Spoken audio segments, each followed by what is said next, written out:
Hello students, विद्या क्लासीसनी आ channel में तमारू हार्दिक स्वागत है। हूँ मेहुल सर तमारी समक्ष 3 दाखला आज रजू करीश, जे स्वाध्याय अने उदाहरणना दाखला है। चैप्टर 1 आपणे डिस्कस करीए छीए। चैप्टर 1 खूब ज अगत्यनुं छे અને ચેપ્ટર 1 તમે પ્રોપરલી તૈયાર કરશો તો આગળના 1 થી 8 જે પ્રકરણ ભાગ 1ના છે એ તમને સારી રીતે આવડશે। આજે શરૂ કરતાં પહેલાં તમને ખબર જ છે કે આપણે પહેલાં કોન્સેપ્ટ ભણીએ છીએ। તો કયો કોન્સેપ્ટ બેઝ આજના દાખલા છે તો dipole moment P = 2A × Q, વિષુવરેખા પર વિદ્યુત ક્ષેત્ર, અક્ષ પર વિદ્યુત ક્ષેત્ર અને ટોર્કનું સૂત્ર જે આપણે ગયા લેક્ચરમાં ભણી ગયા PE sin θ। તો આ બધા જ સૂત્રો આધારિત આપણે કોન્સેપ્ટ બોર્ડ પર દાખલા ગણવાના છે। તો આવો સ્વાધ્યાયનો 1.9મો દાખલો જોઈએ। રકમમાં શું આપ્યું છે વિદ્યાર્થી મિત્રો એ માટે તમે ટેક્સ્ટબુક લઈને રિફર કરી શકો। હું અત્યારે ગાણિતિક સાંકેતિક ભાષામાં રકમ બોલીશ, બરાબર છે। ચલો, QA બરાબર આટલા આપ્યા છે, QB બરાબર આટલા આપ્યા છે અને Z દિશામાં બે બિંદુઓના યામ આપ્યા છે E અને Bના। તો Z દિશામાં કેમ હું બોલ્યો, આમ તો તમને 0 0 15 અને 0 0 -15 આપ્યા છે। તો આપણને ખબર છે કે પહેલો જે યામ છે એ x અને છેલ્લો છે એ z। તો z અક્ષ પર જ યામ આપ્યા છે, y અને x બંને 0 છે। તો આપણે આ એક્સિસને z ધારી શકીએ, આ ધન z આ ઋણ z। બિંદુ એ -15 પર છે, બિંદુ બી 15 પર છે। તો આ બેનું સેન્ટર આ છે। તો આ બંને વચ્ચે બિંદુઓ વચ્ચેનું અંતર કેટલું થયું 30 અને એ શેમાં આપ્યું છે સેન્ટીમીટરમાં, બરાબર। હવે આપણે એસઆઈમાં એને ફેરવવું પડશે કારણ કે બીજી બધી વેલ્યુ શેમાં છે એસઆઈમાં। આ વિદ્યુતભારનો એકમ શેમાં છે એસઆઈમાં। સારું, એણે 2 પ્રશ્નો પૂછ્યા છે બુકમાં કે પહેલું કે આ તંત્ર પરનો કુલ વિદ્યુતભાર કેટલો। તો આપણને ખબર પડી ગઈ કે આ ડાયપોલ થઈ, 2 સમાન મૂલ્યના વિજાતીય વિદ્યુતભાર વચ્ચેનું અંતર પરિમિત હોય તો P = 2A × Q। તો 2Aનું અંતર કેટલું છે વિદ્યાર્થી મિત્રો 30 સેન્ટીમીટર, એને મીટરમાં ફેરવ્યા અને Q એટલે કોઈ પણ એક વિદ્યુતભારનું મૂલ્ય। તો આ બંનેનો આપણે શું કરીશું, ગુણાકાર કરીશું તો આપણને આ જવાબ મળશે। આ મેં તમને બીજો પ્રશ્ન સમજાયો, પહેલો પ્રશ્ન તમે જાતે પણ કરી શકો। પહેલા પ્રશ્નમાં પૂછ્યું છે કુલ વિદ્યુતભાર કેટલો। તો આપણે થિયરીમાં ભણી ગયા કે એક ધન વિદ્યુતભાર છે અને એક ઋણ વિદ્યુતભાર છે। આ આકૃતિમાં જોઈ શકો, એક ધન છે અને એક ઋણ છે એ વિદ્યુતભારના મૂલ્યો। તો પરિણામ કેટલું મળશે 0, પરિણામ કેટલું મળશે 0। તો દિશા એની શું આવશે A થી B, દિશા એની શું આવશે A થી B, ઋણથી ધન તરફ, ઋણથી ધન તરફ। તો આ એક દાખલો સરળ હતો, એ પૂરો થયો જેમાં કુલ વિદ્યુતભાર 0 આવશે અને ડાયપોલ મોમેન્ટનું આ મૂલ્ય થયું અને આ દિશા થઈ। દિશા માટે તમને થિયરી યાદ હશે, સરળતાથી તમે જવાબ લખી શકશો।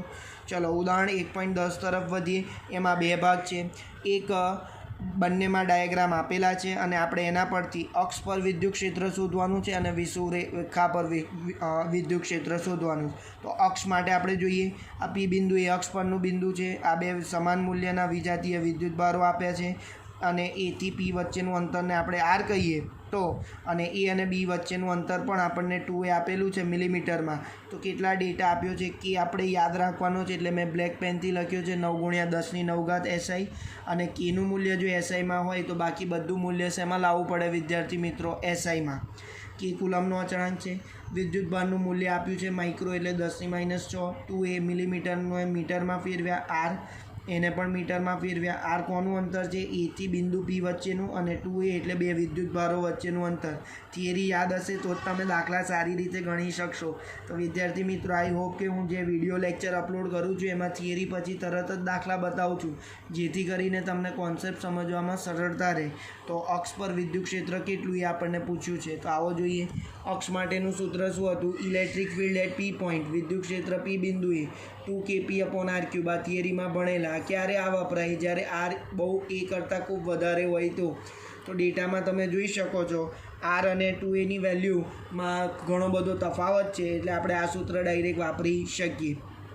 બધાની કિંમત મૂકતા પહેલાં આપણે આ P જે છે એ Pનું સૂત્ર મૂકવું પડશે 2A × Q। Pનું સૂત્ર શું છે 2A × Q।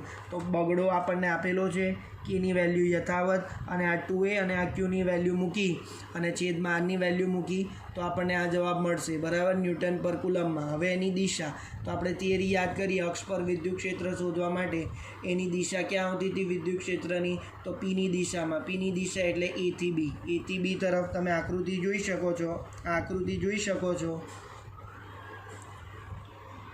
એથી બી તરફ, એથી બી તરફ, ઋણથી ધન તરફ, બરાબર. આગળ વધીએ. આ જ દાખલાના બી ભાગ તરફ જઈએ. આ આકૃતિ પણ તમને ડેટામાં આપેલી છે. ઋણ વિદ્યુતભાર, ધન વિદ્યુતભાર, બિંદુ એ, બિંદુ બી, આ એનું મધ્ય બિંદુ, એનાથી એક લંબ રેખા આપણે દોરીએ. એ ક્યુ બિંદુએ આપણને વિદ્યુત ક્ષેત્ર પૂછ્યું છે. તો આપણને ખબર છે ક્યુ બિંદુ એ વિષુવરેખા પરનું બિંદુ થયું, અને વિષુવરેખા પરના બિંદુ માટે આ સૂત્ર અહીંયા બગડો આવતો હતો, તો પેલામાં શું આવે? બગડો આવશે નહીં. આનું અડધું મૂલ્ય છે, તો આપણે એના માટે પણ આ જ સૂત્ર ફરી વાપરીશું. તો શું લખીશું? ક્યુ બિંદુ એ વિદ્યુત ક્ષેત્ર KP/R3. પેલામાં બગડો આવતો હતો, અહીંયા બગડો આવતો નથી, તો ડાયરેક્ટ લખી શકીએ પી બિંદુએ જે વિદ્યુત ક્ષેત્ર હતું ભાગ્યા 2. તો પી બિંદુએ વિદ્યુત ક્ષેત્ર શોધેલું છે, એના ભાગ્યા 2 કર્યા, તો આપણને માગેલો જવાબ મળ્યો 1.33 × 10⁵ ન્યૂટન પર કુલમ. એની દિશા શોધવી હોય તો આપણને યાદ છે થિયરી કે વિષુવરેખા પરના બિંદુએ વિદ્યુત ક્ષેત્રની તીવ્રતા એ પીથી વિરુદ્ધ દિશામાં આવે. હમણાં જ જોયું, પી એથી બીની દિશામાં છે, તો વિષુવરેખા પર જે ક્યુ બિંદુએ વિદ્યુત ક્ષેત્ર એ ક્યાં આવશે? બીથી એ તરફ. ક્યાં આવશે? બીથી એ તરફ. તમે જોઈ શકો છો. ચલો આગળનો એક દાખલો છે, વધારાના સ્વાધ્યાયનો દાખલો 1.27. તમે જોઈ શકો છો. એ થોડો ટ્વિસ્ટેડ દાખલો છે. એની રકમ શું આપી છે હું તમને કહું છું. 1.27મો દાખલો. આ દાખલાને સમજવા માટે તમે ટેક્સ્ટબુકનો ઉપયોગ કરો. રકમ જુઓ, રકમ 2 થી 3 વાર વાંચો અને ત્યારબાદ દાખલા ગણવાની શરૂઆત કરો. રકમમાં આપેલું છે કે બધે જ વિદ્યુત ક્ષેત્ર અવકાશમાં ધન Z દિશામાં છે, બરાબર. અને વિદ્યુત ક્ષેત્ર અચળ નથી, એનો ફેરફાર આપ્યો છે અંતર સાથે. નિયમિત અંતરે એ વધે છે. હવે જ્યારે એવું કંઈક વેલ્યુ આપે ને તો આપણે દર લેવો પડે. દર એટલે વિકલન લેવું પડે. વિદ્યુત ક્ષેત્ર અંતરની સાપેક્ષે બદલાય છે અને વધે છે, તો કેટલાના દરથી વધે છે? 10⁵ ન્યૂટન પર કુલમ. તો DE/dl આપેલું છે. હવે DE/dl જે આપેલું છે કે ન્યૂટન પર કુલમ 10⁵ પર મીટર બી આવશે. આનો એકમ પર મીટર બી લખવાનો, બરાબર, કારણ કે એકમ અંતરે આટલા વિદ્યુત ક્ષેત્ર આપેલું છે. અને આપણને વિદ્યુતીય ડાયપોલ મોમેન્ટનું મૂલ્ય આપેલું છે 10⁻⁷ coulomb into metre. 10⁻⁷ coulomb into metre. હવે ડાયપોલ મોમેન્ટનું સૂત્ર આપણને ખબર છે, વિદ્યુત ભાર ગુણ્યા અંતર. તો અહીંયા અંતર dl જેટલું છે, એટલે આપણે વિદ્યુત ભાર અને પરિમિત અંતર કેટલું લીધું? dl. તો આપણે જોઈ શકીએ કે અહીંયા સમાન વિદ્યુત ક્ષેત્રનો કોન્સેપ્ટ નથી, તો આપણે બળ અને ટોર્ક શોધવાનું કીધું છે. બળ અને ટોર્ક શોધવાનું કીધું. ચલો વિદ્યાર્થીઓ, બળ માટે આપણે દાખલો ગણીએ. F = QE. F = QE. તો ઈની સ્થાને આપણે કંઈક ગોઠવણી કરવી પડશે. વિદ્યુત ક્ષેત્ર સમાન હોત તો ડાયરેક્ટ વેલ્યુ મૂકાત, પણ અહીંયા વિદ્યુત ક્ષેત્ર સમાન આપ્યું નથી. તો આપણે શું કર્યું કે આ પદ લાવવા માટે આ સમીકરણને dl વડે ગુણી ભાગ્યા. તમે જોઈ શકો DE/dl આપેલું છે અને Q × dl એટલે આપણે વિદ્યુત ડાયપોલ મોમેન્ટનું સૂત્ર તમને ખબર છે, P = 2a × Q પરથી. 2a × Q પરથી શું થાય? 2a ની જગ્યાએ dl અને Q યથાવત. તો આપણે શું કર્યું? Q dl ને P કીધા અને DE/dl ની કિંમત આપી છે. આ બંને કિંમત SI માં છે, એને ડાયરેક્ટલી મૂકીને આટલા બળનું મૂલ્ય મળશે. બીજો પ્રશ્ન પૂછ્યો ટોર્કનો. તો ટોર્કમાં આપણને ખૂણો આવે છે, એ યાદ છે. ટોર્ક = P×E, PE sin θ, જ્યાં θ એ P અને E વચ્ચેનો ખૂણો. તો P અને E ની દિશા વિદ્યાર્થી મિત્રો રકમમાં આપેલી છે, તમે અંડરલાઇન કરી શકો. જો ધન Z દિશામાં શું આપ્યું છે? વિદ્યુત ક્ષેત્ર ધન Z દિશામાં, અને વિદ્યુત ડાયપોલ મોમેન્ટ એ ઋણ Z દિશામાં છે. તો આ ધન Z છે એ વિદ્યુત ક્ષેત્રની દિશા બતાવી છે E, અને આ છે P. તો P અને E વચ્ચેનો ખૂણો કેટલો થાય છે? 180.